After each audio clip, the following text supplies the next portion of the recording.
Taylor Hall in a fucking move where if you gave me 20 teams, I would not have picked the Buffalo Sabres. Joins the Buffalo Sabres for 1 year at $8 million. Let's start with this question. Can you make sense of this for me? In a vacuum, if you really, really break down the situation to its bare bones, it makes a little bit of sense. So you've got a team that has an owner who's willing to spend money in order to win. I know you want to jump in already, but don't. An owner that is willing to spend the money. They do have a superstar top line centre for Taylor Hall in theory to play with. But we'll come back to that in a minute as well. They've got some good young pieces. They've got a good young D-man. They've got some decent young supporting players in your Sam Reinharts, your Victor Olofssons, obviously there's Rasmus Dahlin, etc., etc. So, and they've just brought in some veteran depth. They've made a gangbusters of a trade this off season. All of that is very true, but it leaves out the extremely important what's the word for that? Qualifier. Issue? Qualifier issue. But this is still the fucking Buffalo Sabres. I couldn't agree more. The issue is that you'll say things in the past and they will always come back and bite you in the arse. And Taylor Hall saying he wants to win. Fuck. No, you don't, Taylor. No, you don't. You want the money. He said, and we've got plenty of quotes here, it went from me wanting a 6 or 7 year contract to thinking that a 1 year deal might be better for me financially and personally. That quote does not mention anything about joining a team that's going to win a Stanley Cup. He just wanted the money. And they were clearly offering the most money. And there were reports that all the teams he spoke to were offering him multi-year deals around 5 or 6. And he didn't want that. He thinks he wants more than that. And that is criminally low for. Sorry, I was just going to say that is criminally low for. Imagine if he signed for like 6 years at $6 million. Fucking mental. But think about this though, right? You can only go off. He's a really good player, right? But are you absolutely 100% sure that year in New Jersey where he won the Hart Trophy, are you absolutely sure that wasn't just a fluke one-off, and for some reason that year that was his ceiling? Can you absolutely guarantee that if you don't sign Taylor Hall to a 7-year deal at $9 million or something, that within 18 months you're looking at it going, what the fuck have I done? What have I done? Turns into Jamie Benn all of a sudden. Yeah, or something like that. You cannot guarantee that. I have absolutely no issue with teams offering him 6 at 6. I have no issue with that at all. No. I'm not saying that they're wrong to do it or to say that he's definitely worth $45 million a minute. Like it just based on the market, based on the situation, that would have been insane if Taylor would have signed for 6 years at $6 million. What he should have done if he was actually true to his word, like we've discussed, is go to those teams who are offering him 6x6, and if he really wanted to win, say, all right, how about 1x6? Yeah, I'll take $6 million for a year, and we can have a little party, see what we can do, see if we can get Lord Stanley above our heads. Try not to catch COVID from the Tampa Bay Lightning's slobber all over it. The thing with, but yeah, like I think I think you're right to say that he's not going to be as good as his Hart Trophy season, but consistently throughout his career, he's been worth more than $6 million. I think $8 million is a fair. If you got him 7 years for $8 million, that's fair market value.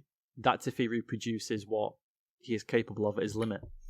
No, I don't think so. I think even without his limit, he's been worth $8 million. I don't disagree with you, but I also don't agree with you. I'm in a weird.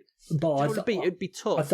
It would be tough because, like I said, I think that for some reason, like I said, that 1 year in New Jersey, was that just the absolute peak and it all came together properly?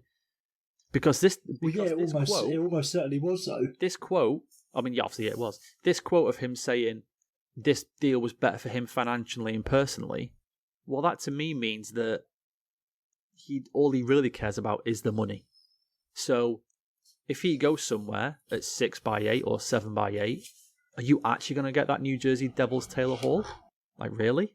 Because Yeah, or is he going to sit back and think? is he going to think, thank sorted, God, aren't I? got my contract, I'm done, that'll do.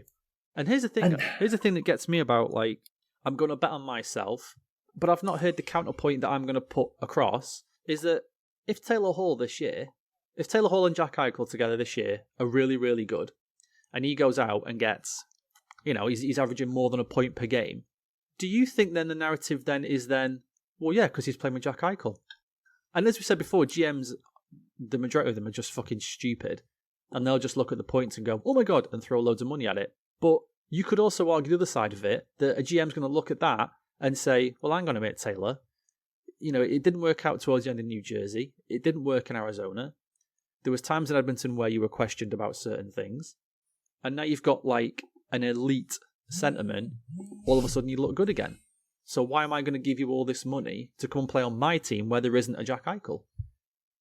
I don't think that's necessarily fair to say that if he has a good year this year, that, he's just a product of Eichel, because he's done it before.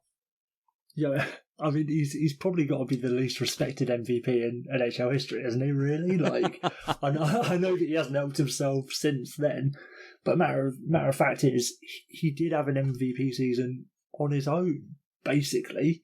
All due respect to Nico Hischier, but, like, everyone argued that Taylor Hall wasn't the driving force, and that's why he ended up with the MVP.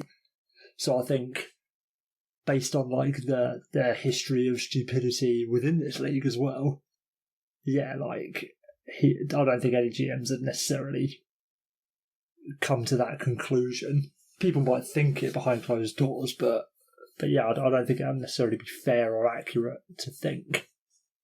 But it is interesting, though, because, like, I've forgotten that he's only made the playoffs once in his career, because we're not saying this year counted. Because he didn't make the real thing. He's played like 5 playoff games in his life or something stupid like that. Yeah, it's ridiculous. So, yeah, to sign with the Sabres, it just doesn't make any fucking sense to me. None whatsoever. I can't... I've pulled apart some of these quotes as well. Here's another great one. Because that's a great little article, isn't it? How often, sorry to cut you off, but how often do you get the biggest free agent signing of the summer, bar Pietrangelo, arguably, but this one is probably more hyped up, doing not a reveal all piece, but like actually sitting down and speaking to a journalist and sort of peeling back the curtain a bit on their decision.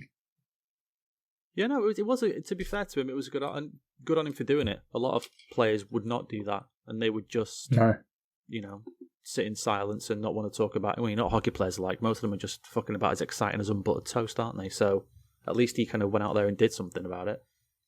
His other quote was, and this was again more to his decision to join that team. When you're able to look past the smoke that surrounded the Sabres this past couple of years. What does that mean, Taylor? That they're fucking awful? Define smoke for us, Mr. Hall. Yeah. The team has not made the playoffs in 9 years. Fucking hell. Like, it is there are teams that... We've seen before, teams can turn things around very quickly. Like I've said, we were only talking about Edmonton the other day and the moves they made. Have they signed world-beating talent? No, they haven't. They've already got some amazing, like, two of the best 5 players in the world, easily. You could argue maybe 2 of the best 4 or 2 of the best 3. So you just want to kind of change things around a little bit, get some different voices in there, and hopefully that'll lead you to something. And maybe that's the same in Buffalo. Like you said, they sang, okay, Cody Eakin, is he going to win the heart? No, of course he's not. But he's a different guy in that team who can play. He can play, and that's all you want sometimes. Mm-hmm. Eric Stahl played with Jeff Skinner in Carolina. Okay, so now maybe Jeff Skinner actually looks like somewhere near $9 million worth of player if he's playing on a line with somebody he knows. And then your top line has got Eichel and Hall on it. So maybe it does improve next year. The issue is, again, though, is that they're in that division, which is still, in my opinion, the hardest division to try and get into the playoffs. Because it has to be. Yeah, because obviously Tampa's the cup winner. Boston's still Boston with the perfection line. Still a really well-coached, really good team. Montreal's made a ton of moves to change things around this year. Obviously Toronto are always going to be there because of the forward capabilities they've got. And now you've got Buffalo mixed in as well.